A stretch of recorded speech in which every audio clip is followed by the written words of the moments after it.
শিক্ষাই জাতির মেরুদণ্ড। এই জাতির মেরুদণ্ডের প্রারম্ভিক যে সূচনা হয় প্রাথমিক শিক্ষা থেকে প্রচলিত সূচনা।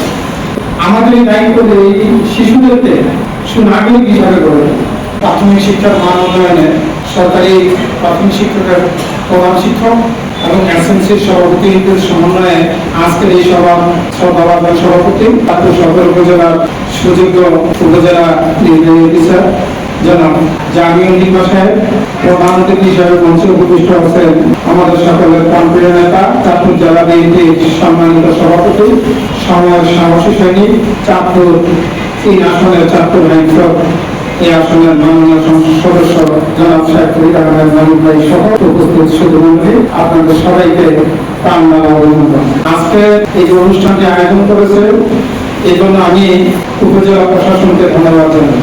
শিক্ষাই জাতির মেরুদণ্ড। এই জাতির মেরুদণ্ডের প্রারম্ভিক যে সূচনা হয় প্রাথমিক শিক্ষা থেকে প্রচলিত সূচনা।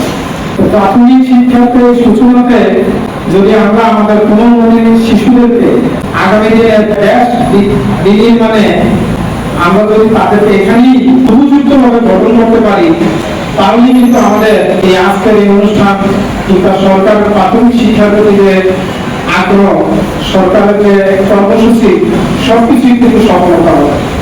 আমি আপনাদের ব্যাপারটা একটা কথা জানাতে চাই, আমাদের এই 20 কোটি মানুষের মধ্যে প্রাইমারি শিক্ষায় প্রায় 2 কোটি শিশু ছেলে প্রাইমারি শিক্ষা নিচ্ছে, প্রাইমারি স্কুল পড়ালেখা করে। এর মধ্যে 1 কোটি 10 লাখ প্রাথমিক শিক্ষা স্কুলগুলোতে পড়ালেখা করছে। বাকি যে সংখ্যা আছে এই সংখ্যাগুলো বিভিন্ন কিন্ডারগার্টেন মাদ্রাসায় তারা পড়ালেখা করছে। তাহলে দেশের মোট জনসংখ্যা প্রায় 10% প্রাথমিক বিদ্যালয়ে পড়ালেখা করছে। এদেরকে সুনাগরিক হিসাবে গড়ে তোলার দায়িত্ব কিন্তু আজকে আমরা এখানে যারা আছি আমরা চাঁদপুর সদর উপজেলার এখানে আছি, স্কুলের প্রধান শিক্ষক এবং ম্যানেজিং কমিটির সভাপতি যারা আছেন, আমাদের এই দায়িত্ব এই শিশুদেরকে সুনাগরিক হিসাবে গড়ে তোলা। এই প্রাথমিক শিক্ষার জন্য উদ্দেশ্যগুলি বাস্তবায়ন করতে হবে। শিশুদেরকে স্বাস্থ্য সচেতন করা, শিশুদেরকে ধর্মীয় শিক্ষা আল্লাহর প্রতি বিশ্বাস রেখে নিজ নিজ ধর্মের প্রতি আনুগত্য প্রকাশের শিক্ষা দেওয়া, এদের মধ্যে একমুখী দেশপ্রেম উদ্বুদ্ধ করা, সামাজিক কর্মকাণ্ডে তাদেরকে উদ্বুদ্ধ করা, এগুলি কিন্তু প্রাথমিক শিক্ষার কিন্তু একটা উদ্দেশ্য বন্ধ লক্ষ্য। এই লক্ষ্যগুলো যদি আমরা এখান থেকে তাদেরকে সঠিক লক্ষ্য যদি আমরা তাদেরকে নির্ধারণ করে দিতে পারি তাহলে তারা আগামী দিনে দেশ গঠনে কিন্তু ভূমিকা রাখতে পারবে।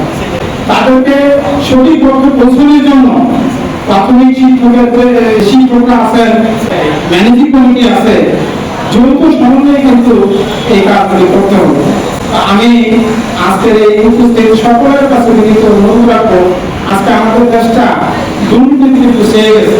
এই দুর্নীতিমুক্ত বাংলাদেশ গড়তে হলে সবার আগে বাংলাদেশ, আমাদের যে প্রধানমন্ত্রী জনাব তারেক রহমানের যে একটা স্লোগান সবার আগে বাংলাদেশ, এই যে একটা স্লোগান, এটা আমরা আমাদের শিশুদের মধ্যে এখনই আমরা যদি তাদেরকে বুঝিয়ে দিতে পারি, তাদেরকে আমরা এই দুর্নীতি করে দেশ চালাতে ক্ষতি হচ্ছে এগুলিকে আমরা কোনো শিশুদেরকে বুঝিয়ে তাদেরকে দুর্নীতি মুক্ত দেশ গড়ার যে পরিকল্পনা, সেই পরিকল্পনাটা যদি আমরা এই কোনো শিশুদের মধ্যে এখনই ঢুকিয়ে দিতে পারি তাহলে আগামী দিনে দেশ থেকে কিন্তু দুর্নীতি দূর করবে।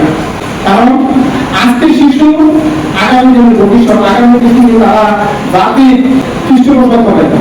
আমি আমার বক্তব্য দীর্ঘায়িত না করে, বর্তমান সরকার একটা শিক্ষাবন্ধু সরকার, আপনারা লক্ষ্য করেছেন যে এই বর্তমান সরকার বাজেট কয়েকদিন আগে বাজেটটা পাস হয়েছে, সেই বাজেটও কিন্তু শিক্ষা খাতে সর্বোচ্চ অগ্রাধিকার দেওয়া হয়েছে, সর্বোচ্চ টাকা শিক্ষা খাতে রাখা হয়েছে। এই সরকারের উদ্দেশ্যের সাথে আমরা সবাই সমন্বিতভাবে সহযোগিতা করি তাহলেই এই সরকার উদ্দেশ্য সফল হবে। আমি পরিশেষে আজকে যারা আয়োজন করছেন, আজকে আমাদের যে প্রধান অতিথি জনাব শেখ ফরিদ আহমেদ মানিক এমপি মহোদয় এখানে আছেন, এমপি মহোদয় এই তৃণমূল থেকে জাতীয় পর্যায় পর্যন্ত উনি জাতীয় সংসদও এই শিক্ষার বিষয়ে শিক্ষা কিভাবে এগিয়ে দিতে পারে আমি যতটুকু দেখেছি এবং শুনেছি। আজকের এই অনুষ্ঠানটি কিন্তু আমাদের মাননীয় সংসদ সদস্য মহোদয়ের উদ্যোগী কিন্তু এই অনুষ্ঠানটি হয়েছে। এতে বোঝা যায় যে আমাদের মাননীয় সংসদ সদস্য একজন শিক্ষানন্দ ব্যক্তি। আল্লাহ মাননীয় সংসদ সদস্য সাহেবকে দীর্ঘায়ু করে এই কামনা করে শিক্ষার প্রতি ওনাদের একটা মনোনীয় ওনাদের ইচ্ছা, সেই ইচ্ছাটা সফল হোক এই আকাঙ্ক্ষা রেখে উপস্থিত সকলের দীর্ঘায়ু এবং সুস্বাস্থ্য কামনা করে আমি আমার বক্তব্য শেষ করলাম। আল্লাহ হাফেজ।